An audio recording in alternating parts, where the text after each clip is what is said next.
مخلوقات سے افضل ترین مخلوق انسان ہے۔ دنیا میں چلنے والے مہینوں میں سب سے افضل مہینہ رمضان ہے۔ گزاری جانے والی راتوں میں سب سے افضل رات لیلۃ القدر کی رات ہے، اور بسر کیے جانے والے ایام میں سب سے افضل ترین دن یوم الجمعہ جمعے کا دن ہے۔ پیے جانے والے پانیوں میں سب سے افضل پانی آب زمزم اور حوض کوثر کا ہے۔ اسی طرح پڑھی جانے والی کتابوں میں سب سے افضل ترین کتاب اگر اس دنیا میں موجود ہے تو وہ اللہ الرحمن کا کلام قرآن مجید ہے۔ اب قرآن مجید کا ہر ایک حرف پڑھنے پر انسان کو 10 نیکیاں ملتی ہیں۔ یوں قرآن مجید کا ہر حرف، ہر آیت افضل سے افضل ترین ہے، لیکن جس طرح ایام میں جمعہ، پانیوں میں آب زمزم، راتوں میں لیلۃ القدر، مہینوں میں رمضان المبارک اور مخلوقات میں انسان افضل ہے، اسی طرح قرآن مجید کی آیات میں سے سب سے افضل آیت اللہ رب العالمین نے ایک رکھی ہے، وہ سورۃ البقرہ کی 255 نمبر آیت الکرسی ہے۔ اس آیت الکرسی کے اندر عقیدہ توحید اللہ رب العالمین نے بیان کیا ہے۔ پورے قرآن مجید کی آیات سب سے افضل آیت اللہ رب العالمین نے آیت الکرسی کو بنایا ہے، اور عقیدہ توحید کے ساتھ تعلق رکھنے والے انسان سمجھتے ہیں کہ یہ آیت الکرسی عقیدہ توحید سمجھنے کے لیے کتنی بڑی رحمت اور کتنا بڑا ذریعہ ثابت ہوگی۔ اس آیت الکرسی کی بڑی فضیلت ہے، بڑا مقام ہے، بڑا مرتبہ ہے۔ انشاءاللہ العزیز آج کے خطبہ جمعہ میں ہم اس آیت الکرسی کی فضیلت اور مقام اور مرتبہ سمجھنے کی کوشش کریں۔ سب سے پہلے اس کو آیت الکرسی کیوں کہا جاتا ہے؟ اس آیت کے اندر اللہ رب العالمین نے اپنی کرسی کا تذکرہ کیا ہے۔ وسع کرسیہ السماوات والارض، اللہ کی کرسی، اس کرسی کی وجہ سے اس آیت کا نام آیت الکرسی یعنی کرسی والی آیت نام رکھا گیا۔ اب اللہ کی کرسی کیسی ہے؟ بالکل اس طرح کی کرسی ہے اللہ کی جس طرح اللہ کی شان کے لائق ہے۔ اس کرسی کی تعبیرات، تشبیہات، تعطیلات ہم نہیں کر سکتے۔ جیسے اللہ کی ذات کے بارے میں ہم کوئی گمان نہیں رکھ سکتے، اللہ کی ذات بالکل ویسے ہے جیسے اللہ کی شان کے لائق ہے، ویسے ہی اللہ کی کرسی بھی ویسی ہے جیسی اللہ کی شان کے لائق ہے۔ اس کرسی کے تذکرے کی وجہ سے اس کا نام آیت الکرسی رکھا گیا۔ اب بات کو آگے بڑھاتے ہوئے اس آیت الکرسی کے مقام اور مرتبے کی بات کرتے ہیں۔ حضرت رسول اللہ صلی اللہ علیہ وسلم ایک مرتبہ سید القراء حضرت ابو منذر ابی بن کعب رضی اللہ عنہ سے سوال کرتے ہیں، اے ابو منذر، کیا آپ جانتے ہیں کہ قرآن مجید میں سب سے بڑی آیت کون سی ہے؟ اور ایک روایت میں الفاظ ملتے ہیں، آپ جانتے ہیں کہ قرآن مجید کی سب سے عظمت والی آیت کون سی ہے؟ حضرت ابی بن کعب فرماتے ہیں، اللہ و رسولہ اعلم، اتارنے والا رب رحمان جس پر اترے وہ رحمت للعالمین۔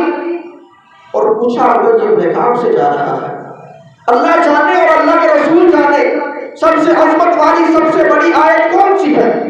اللہ کے رسول نے پھر پوچھا، ابو منذر بتلاؤ، ابی بن کعب بتلاؤ، قرآن مجید میں سب سے عظمت والی سب سے بڑی آیت کون سی ہے؟ فرمایا اللہ و رسولہ اعلم۔ تیسری مرتبہ پھر پوچھا، جواب آیا اللہ و رسولہ اعلم۔ پھر پوچھا، جواب آیا اللہ و رسولہ اعلم۔ یہاں پر رک کر کے ایک بات پر غور کیجیے، اللہ کے رسول اپنے شاگرد سے بار بار سوال پوچھ رہے ہیں، وہ جواب نہیں دے رہے، کہہ رہے اللہ و رسولہ اعلم، اللہ جانے اور اس کا رسول جانے، رب اتارنے والا اترنے والا جس پر اتر رہا ہے وہ رسول ہے، وہ مجھ سے سوال پوچھ رہے ہیں۔ اللہ کے نبی علیہ السلام کو ابن کعب سے بار بار کیوں پوچھ رہے ہیں؟ یہاں پر ایک واقعہ سنیے۔ حضرت ابن کعب رضی اللہ تعالی عنہ، ان کو لقب ملا، سید القرآن کا لقب ملا۔ مدینے میں مکے میں قرآن کمیٹی بنائی گئی، اس قرآن کمیٹی کا ہیڈ انہیں بنایا گیا۔ حضرت ابی بن کعب ایک مرتبہ رسول اللہ صلی اللہ علیہ وسلم کے پاس بیٹھے تھے۔ شان اور مقام سنیے، ابی بن کعب کا رتبہ سنیے۔ رسول اللہ صلی اللہ علیہ وسلم کہنے لگے، اے ابی بن کعب، اے ابو منذر، میں تجھے سورۃ بینہ سنانا چاہتا ہوں۔ رسول اللہ صلی اللہ علیہ وسلم کو مخاطب کر کے ابی بن کعب نے کہا، اے اللہ کے نبی علیہ السلام، میں ابی بن کعب آپ کا قرآن سنوں گا، آپ کہاں، میری ذات کہاں؟ دیکھیے تو صحیح نا، غلام آقا کا قرآن سنے گا۔ رسول اللہ صلی اللہ علیہ وسلم نے فرمایا، ہاں ابی بن کعب، آج محمد صلی اللہ علیہ وسلم تجھے سورۃ البینہ سنائیں گے۔ کیوں سنائیں گے؟ آج اللہ رب العالمین نے مجھ محمد کو حکم دیا ہے صلی اللہ علیہ وسلم کہ آپ ابی بن کعب کو سورۃ البینہ کی تلاوت سنائیں۔ ابی بن کعب کہتے ہیں بڑے حیران اور پریشان ہوئے، خوشی بھی ہوئی، فرمانے لگے اسمانی ربی، یقین نہیں آ رہا نا جب کسی چھوٹے آدمی کا بڑی شخصیت اپنی زبان سے نام لے لے، میرا اور آپ کا نام ملک کا وزیر اعظم اپنی زبان سے ایک بڑے مجمع میں لے لے، خوشی کی انتہا نہیں رہتی۔ استاد اسٹیج پر کھڑے ہو کر کے شاگرد کا نام لے لے، شاگرد خوشی سے تلملا اٹھتا ہے، خوش ہو جاتا ہے۔ اللہ تعالیٰ نے ابی بن کعب کا نام لیا، کہنے لگے اسمانی ربی، اے اللہ کے نبی علیہ السلام، اللہ نے میرا نام لیا ہے۔ فرمایا ہاں ہاں، اللہ نے عرش پر مستوی ہو کر کے ابی بن کعب کا نام لیا ہے، کہ ابی بن کعب کو سورۃ البینہ کی تلاوت سنانی ہے۔ ابی بن کعب کی یہ بات سن کر کے خوش ہوئے، خوشی سے آنکھوں سے آنسو جاری ہو گئے۔ یہ مقام اور مرتبہ تھا، قرآن کو جانتے تھے، اس وجہ سے رسول اللہ صلی اللہ علیہ وسلم بار بار سوال کر رہے ہیں، بتلاؤ تو صحیح قرآن میں سب سے اہمیت والی آیت کون سی ہے، قرآن میں سب سے بڑی آیت کون سی ہے؟ پھر ابی بن کعب نے بار بار سوالات ہونے کی وجہ سے جواب دیا، اے اللہ کے نبی علیہ السلام، مجھے تو معلوم پڑتا ہے کہ قرآن مجید میں سب سے عظمت والی آیت، سب سے بڑی آیت آیت الکرسی ہے۔ اللہ کے نبی علیہ السلام نے فرمایا، یہ نکل علم یا ابا منذر، اے ابو منذر، تجھے تیرا علم مبارک ہو، تو نے بہت اچھی بات کی ہے، سچ کہا ہے۔ قرآن مجید میں اگر سب سے عظمت والی آیت موجود ہے تو وہ آیت الکرسی ہے، اس کی بڑی عظمتیں ہیں۔ لیکن یہ بات یاد رکھیں، الفاظ کے اعتبار سے، حروف کے اعتبار سے سب سے بڑی آیت قرآن مجید میں آیت دین ہے۔ سورۃ البقرہ کی 285 نمبر آیت ہے اور 283 نمبر آیت ہے۔ سب سے بڑی آیت یا ایھا الذین آمنوا اذا تداینتم ہے، سب سے زیادہ الفاظ اس میں ہیں، لیکن سب سے بڑی عظمت جس آیت کی ہے وہ آیت الکرسی ہی ہے۔ بالکل اسی طرح ہے جس طرح قرآن مجید کی ایک سورت سب سے چھوٹی ہونے کے باوجود سب سے بلند مرتبہ سورۃ الاخلاص رکھتی ہے۔ ایک مرتبہ پڑھنے سے اللہ رب العالمین 10 پارے پڑھنے کا ثواب عطا کرتے ہیں اور 3 مرتبہ پڑھنے سے پورے قرآن کا ثواب عطا فرما دیتے ہیں۔ اسی طرح آیت الکرسی ہے، اس کے کتنے فوائد ہیں؟ اب رسول اللہ صلی اللہ علیہ وسلم نے فرمایا، جو انسان آیت الکرسی کو پڑھتا ہے اللہ رب العالمین آیت الکرسی کو زبان عطا فرما دیتے ہیں، آیت الکرسی کو ہونٹ عطا فرما دیتے ہیں۔ اس آیت کے لیے اللہ کے نبی علیہ السلام نے فرمایا شفتین، لسان، زبان بھی ہوگی، اس کے ہونٹ بھی ہیں۔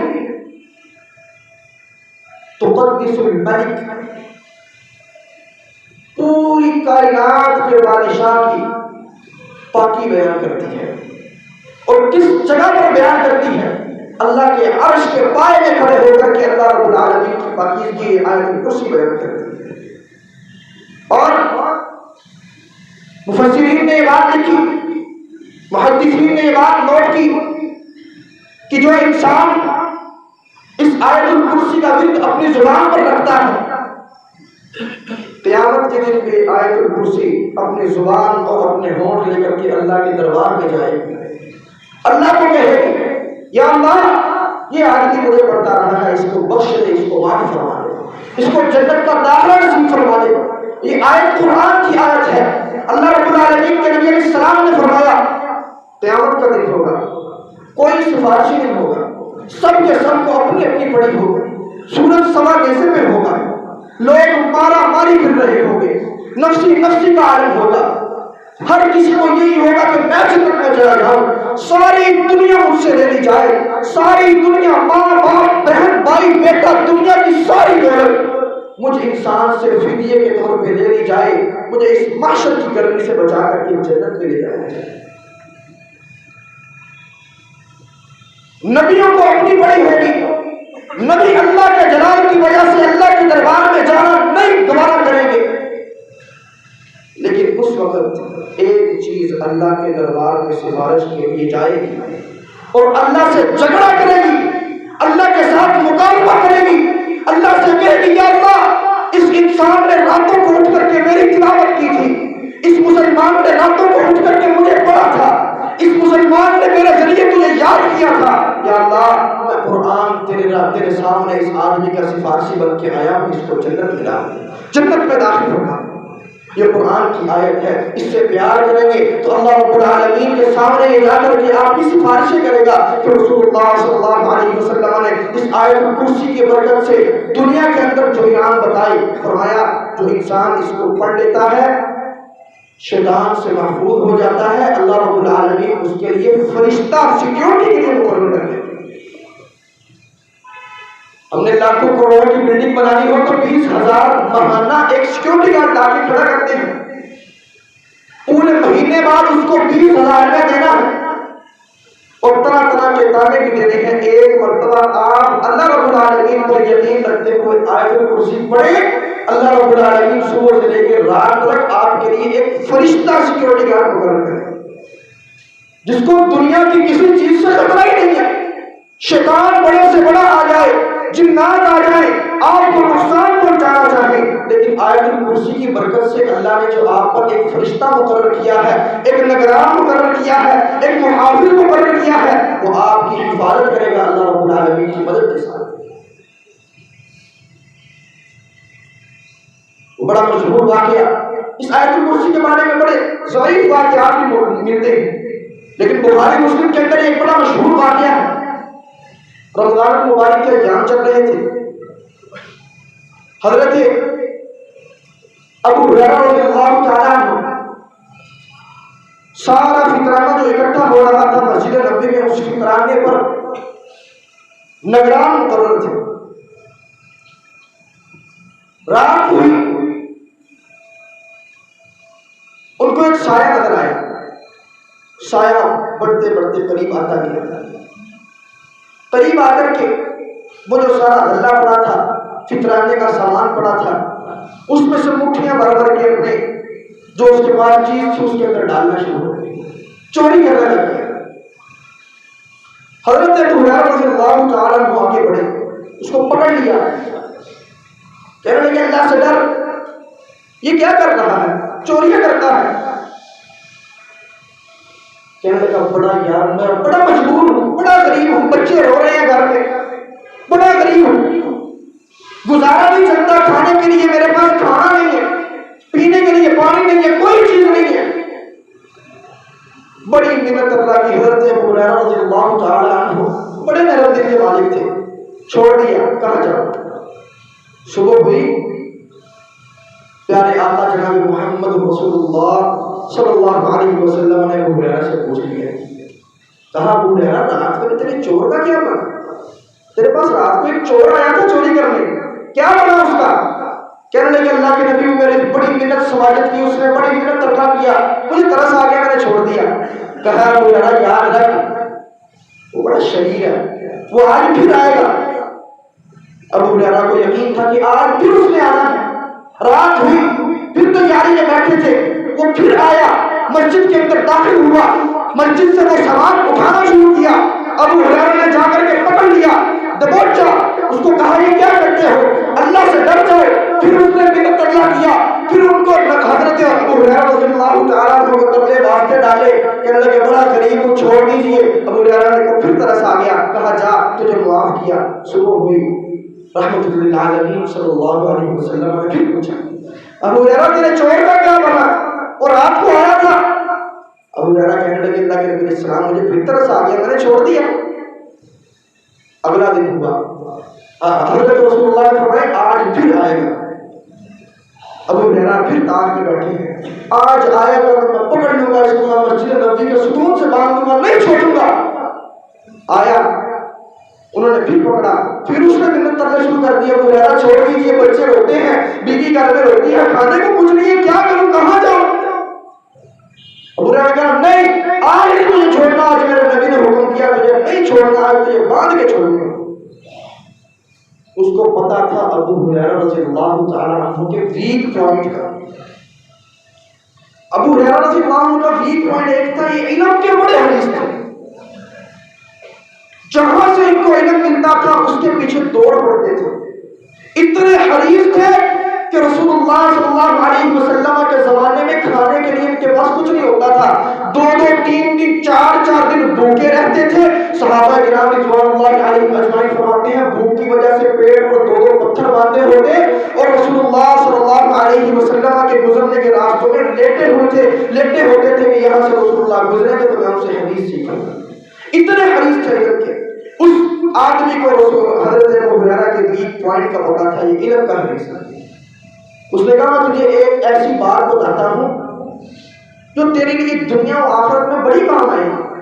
ابو ہریرہ کہنے لگے بتا، کہنے لگے اچھا تو ایسا کریں، جب رات کو سونے کے لیے بستر پر جائے گا تو تمہیں اللہ لا الہ الا هو الحی القیوم سے لے کر کے وہو العلی العظیم آیت الکرسی پڑھ لے، اللہ تیرے پر ایسا نگران مقرر کر دے گا، ساری رات تجھے کوئی شیطان تیرے پاس پھٹک نہیں سکے گا، کوئی تیرے دماغ دل میں وسوسہ ڈال ہی نہیں سکے گا۔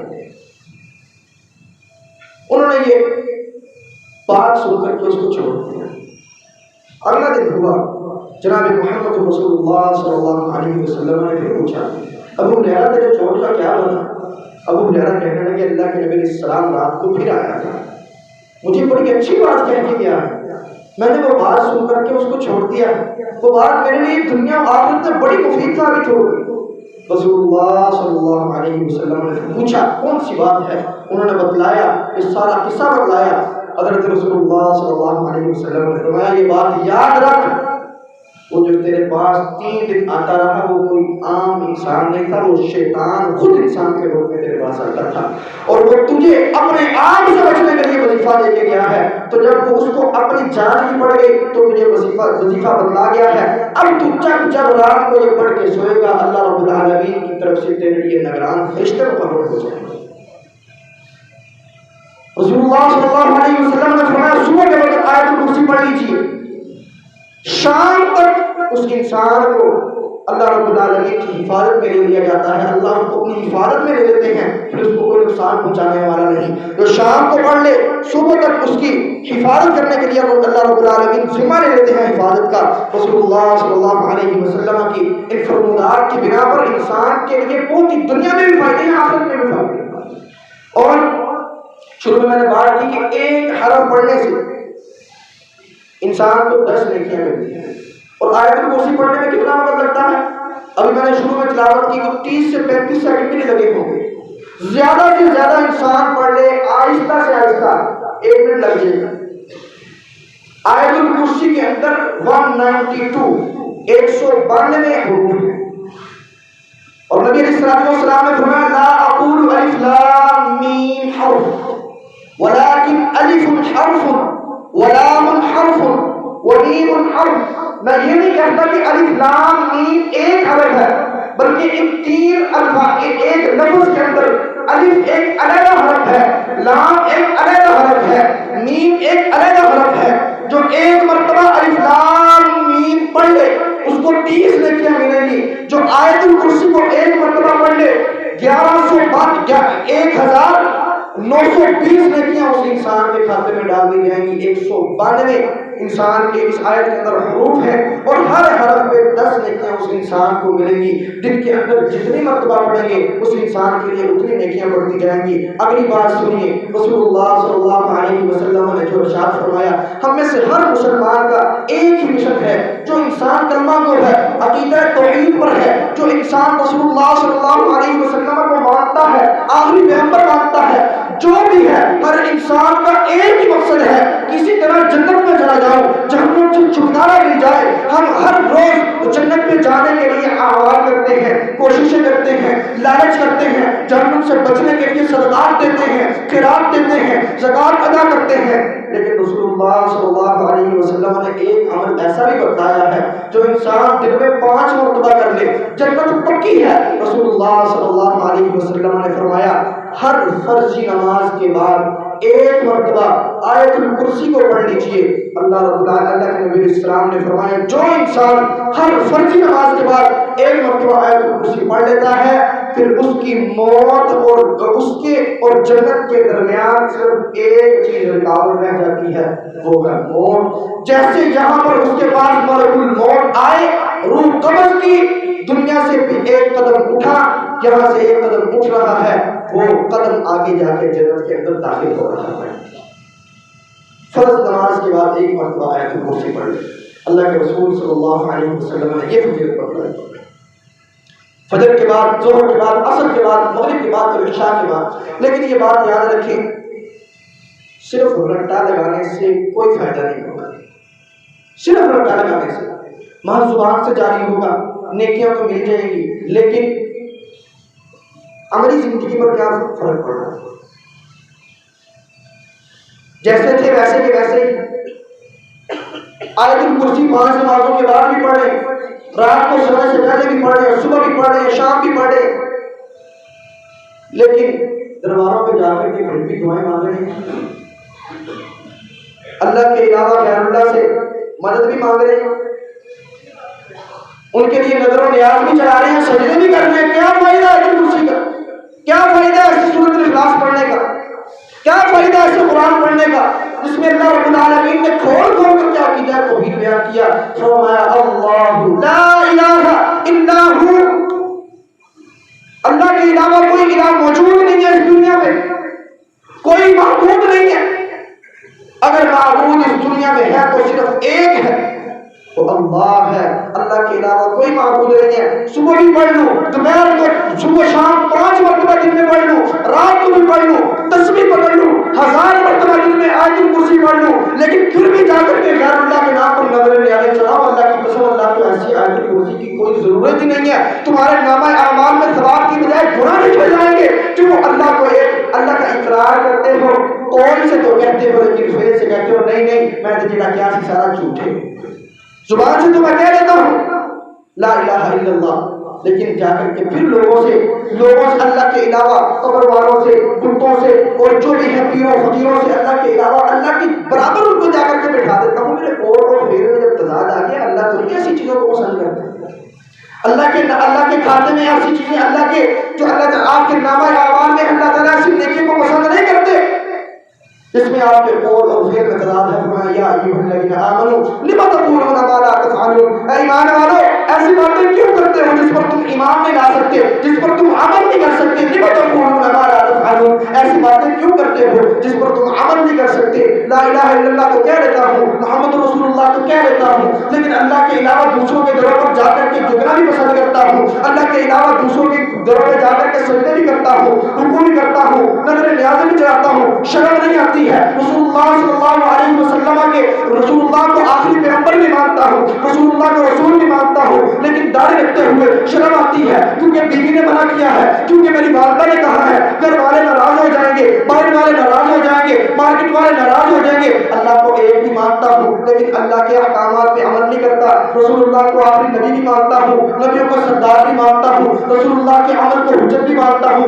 رسول اللہ کے حکم کو حجت بھی مانتا ہوں, رسول اللہ کے عمل کو اپنے لیے نمونہ بھی مانتا ہوں, رسول اللہ کو ساری کائنات کے لیے نمونہ بھی مانتا ہوں. لیکن لیکن جب عمل کی بات آ جاتی ہے میں کہتا ہوں نا جی نا، معاشرہ کی کہے گا تو گھر والے کی کہیں گے، حضرات برات میں ڈول بجانے کی باری آتی ہے میں کہتا ہوں نہیں نہیں یار شریکہ ناراض ہو جائے گا، میں کہتا ہوں نہیں اللہ کے رسول ناراض ہو جائیں گے، کہتا نہیں رسول اللہ ناراض ہوتے ہیں ہو جائے، شریکے کو ناراض نہیں کرنا ہے۔ میں کہتا ہوں اللہ کی قسم ایسے ایمان کی اللہ کو کوئی ضرورت نہیں ہے۔ میرا اور آپ کا ایمان یہ ہونا چاہیے، میرا اور آپ کا عقیدہ یہ ہونا چاہیے، میرا اور آپ کا یقین یہ ہونا چاہیے، میرا اور آپ کا کرائٹیریا یہ ہونا چاہیے۔ دنیا والے ناراض ہوتے ہیں ہو جائے، دنیا باہر میں جاتی ہے چلی جائے، دنیا کا ایک پیسہ بھی میرے پاس نہیں رہتا نہ رہے، ساری دنیا مجھ سے چھین جائے، اللہ ناراض نہ ہو، اللہ کا رسول ناراض نہ ہو، عقیدہ توحید میرے پاس ہو۔ میرا اور آپ کا ہدف یہ ہونا چاہیے۔ جب میرا اور آپ کا ہدف یہ ہوگا تب اللہ رب العالمین ہمیں جنت کے سرٹیفکیٹ بھی عطا فرمائیں گے، رسول اللہ کا ساتھ بھی عطا فرمائیں گے، کوئی کوثر بھی عطا فرمائیں گے، رسول اللہ کی ہمسائیگی بھی عطا فرمائیں گے، جنت کی نہریں بھی ہمارے لیے ہیں، شہد کی نہریں بھی ہمارے لیے ہوں گی، خور اور ہیرے اور جواہرات اور جنت کی ساری نعمتیں ہمارے لیے ہوں گی۔ جب ہم اس دنیا کو اسے کچھ ڈال دیں گے، دنیا کی حقارت کو جان لیں گے، دنیا کے حقیر ہونے کو سمجھ لیں گے، ہمارا ہدف جب جنت ہوگا پھر اللہ رب العالمین ہمیں جنت ضرور عطا فرمائیں گے۔ جنت حاصل کرنے کے لیے آج آپ کو ایک آیت بتلائی ہے، آیت الکرسی، جن میں 5 مرتبہ ہر نماز کے بعد پڑھ لیجئے، اللہ رب العالمین جنت کا داخلہ نصیب فرمائیں گے۔ رات کو سونے سے پہلے پڑھ لیجئے، صبح تک ایک فرشتہ مقرر ہو جائے گا، صبح اٹھ کے پڑھ لیجئے، شام تک ایک فرشتہ مقرر ہو جائے گا۔ اللہ رب العالمین سے دعا ہے کہ اللہ تعالیٰ ہمیں آیت الکرسی کا معنی و مفہوم سمجھ کر اس پر عمل کرنے کی توفیق عطا فرمائے۔ وآخر دعوانا الحمدللہ رب العالمین۔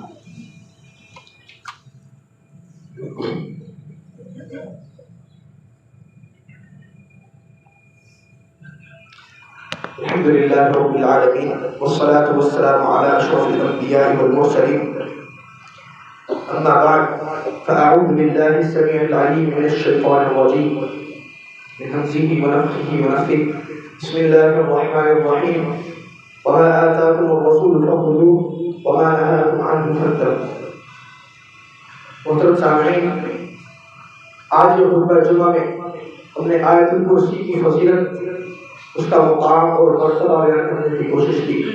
انشاءاللہ العزیز آئندہ جمعات خطبات جمعات میں اس آیت الکرسی کا معنی، مفہوم اور اس سے متعلق اس کے خلاف جو ہمارے معاشرے میں رسوم و رواج چل رہے ہیں انشاءاللہ ان کو بھی واضح کر کے ان کا حل بتانے کی کوشش کریں گے، اور اسی سے متعلق اللہ لا الہ الا هو الحی القیوم سے متعلق اگلا خطبہ جمعہ ہمارا کرسمس ڈے پر ہوگا انشاءاللہ العزیز۔ احباب سے گزارش ہے کہ وقت پر تشریف لائیں۔ 25 دسمبر کو عیسائیوں کی عید کا دن ہوتا ہے، اس سے قبل جو جمعہ آئے گا انشاءاللہ تعالیٰ ہم کرسمس ڈے کی وضاحت کریں گے۔ اس میں کرسمس ڈے ہے کیا، کب سے شروع ہوا، کس وجہ سے شروع ہوا، اور اب تک اس کے کیا نظریات ہیں، اصل کیا تھی، اور اب ان کے مذہب کے اندر بھی کیا چیزیں ایڈ ہو گئی ہیں، انشاءاللہ العزیز یہ ساری چیزیں وضاحت کے ساتھ بیان کریں گے۔ آج 15 دسمبر ہے اور کل 16 دسمبر ہو۔ 16 دسمبر پاکستان کے لیے 2 بڑے سانحات کی یاد تازہ کرنے ہیں۔ ایک بڑا سانحہ 1974 میں ہوا، سقوط ڈھاکہ، جب پاکستان کا بازو پاکستان سے علیحدہ کر دیا،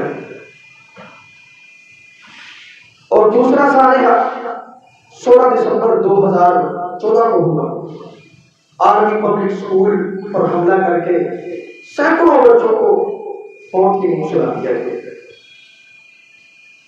یہ 2 بڑے سانحات پاکستان کے زخم تازہ کر دیتے ہیں۔ 16 دسمبر کو آ کے 16 دسمبر آ کر کے ان 2 سانحوں کے زخم تازہ کر دیتے ہیں۔ سقوط ڈھاکہ کے وقت بھی مسلمانوں پر بڑی پریشانیاں آئیں، اس وقت بھی پاکستان کا بازو پاکستان سے علیحدہ کر دیا گیا، اور 16 دسمبر کو تو ان ماؤں کے لال ان کی گودیوں سے کھینچ لیے گئے جو مائیں صبح تیار کر کے ان کو سکول میں بھیجا تھا، جنہوں نے اور ان کے آنے کا انتظار کر رہی تھی، لیکن گھروں میں لاشیں ہیں۔ ان ظالموں نے آرمی پبلک اسکول کے اندر انٹر ہو کے نعرہ تکبیر بلند کر کے مسلمانوں کو قتل کیا۔ فتنہ تکفیر ایسا گھناؤنا فتنہ ہے جس میں انسان صرف اپنے آپ کو مسلمان سمجھتا ہے، باقی سب اس کے نزدیک کافر ہوتے ہیں۔ یہ تکفیریے جو چلے تھے، جنہوں نے 2014 میں، اس سے پہلے بھی بڑے انہوں نے حملے کیے مسلمانوں پر، لیکن یہ کوٹ کیا زخم چھوڑ دے گے، نعرہ تکبیر لگا کر کے۔ اور اقبال کا ایک شعر بھی ہے کہ نعرہ تکبیر، اگر نعرہ تکبیر لگا کر کے انسان میدان میں آئے تو پھر تکبیر کی فتنہ بن کرتا ہے۔ اس شعر کا مفہوم ہے، شعر مجھے یاد نہیں آ رہا، لیکن مفہوم یہ ہے کہ جب انسان تکبیر بلند کر کے میدان میں نکل کر کے مسلمانوں پر ہی حملہ کرے تو پھر نعرہ تکبیر کی فتنہ بن کرتا ہے۔ تو اس وقت ان تکفیریوں نے مسلمانوں کے بچوں کو شہید کیا، فوجیوں کے بچوں کو شہید کیا، اور مسلمانوں پر یہ گہرا صدمہ چھوڑ گئے۔ اللہ تعالیٰ سے دعا ہے کہ اللہ تعالیٰ ان تکفیریوں کو برباد کرے، اور اللہ رب العالمین یہ جو شہیدوں کی مائیں اس 16 دسمبر کو ان کے زخم یاد کر کے روتی ہیں، اللہ رب العالمین ان کو صبر جمیل عطا فرمائے، اللہ رب العالمین ان تمام بچوں کی مغفرت فرمائے۔ اللہ رب العالمین سے دعا ہے کہ وہ سنا و سنایا اس پر عمل کرنے کی توفیق عطا فرمائے۔ ان اللہ یأمر بالعدل والإحسان وإيتاء ذی القربى وینہی عن الفحشاء والمنکر والبغی یعظکم لعلکم تذکرون۔ سبحان ربک رب العزة عما یصفون وسلام علی المرسلین والحمد للہ رب العالمین۔